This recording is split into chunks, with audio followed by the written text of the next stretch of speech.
പക്ഷേ അതിലുണ്ടാവുന്നതിനേക്കാൾ കൂടുതൽ സിവിയർ ആയിട്ടുള്ള അതികഠിനമായ പെൽവിക് പെയിൻ ആയിരിക്കും ഈ എൻഡോമെട്രിയോസിസ് ഉള്ളവർക്ക് ഉണ്ടാവുന്നത്. ഡെയിലി റൂട്ടീൻസ് ഒക്കെ എഫക്റ്റ് ചെയ്യുന്ന രീതിയിലായിരിക്കും ആ വേദന ഉണ്ടാവാറുള്ളത്.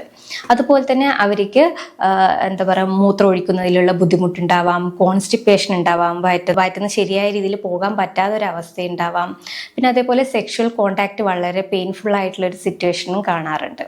അതേപോലെ എൻഡോമെട്രിയോസിസ് ഉള്ളവർക്ക് ചിലവർക്ക് പറയും മൂത്രത്തിലൂടെ രക്തം പോകുന്നു ഡോക്ടറെ എന്നുള്ള രീതിയിലുള്ള പറയാറുണ്ട്. അപ്പോൾ ഇങ്ങനെയുള്ള സിംറ്റംസ് ഒക്കെ നമുക്ക് എൻഡോമെട്രിയോസിസിൽ കാണാൻ പറ്റുന്നതാണ്. പല പേഷ്യൻസും ചോദിക്കാറുണ്ട്, ഡോക്ടർ ഈ എൻഡോമെട്രിയോസിസ് വന്നു കഴിഞ്ഞാൽ ഭാവിയിൽ എന്തെങ്കിലും പ്രശ്നം ഉണ്ടാവാറുണ്ടോ എന്ന്. തീർച്ചയായിട്ടും അതൊരു ഇൻഫെർട്ടിലിറ്റിക്ക് അല്ലെങ്കിൽ വന്ധ്യതയ്ക്ക് ഒരു പ്രധാന കാരണമാവാറുണ്ട്.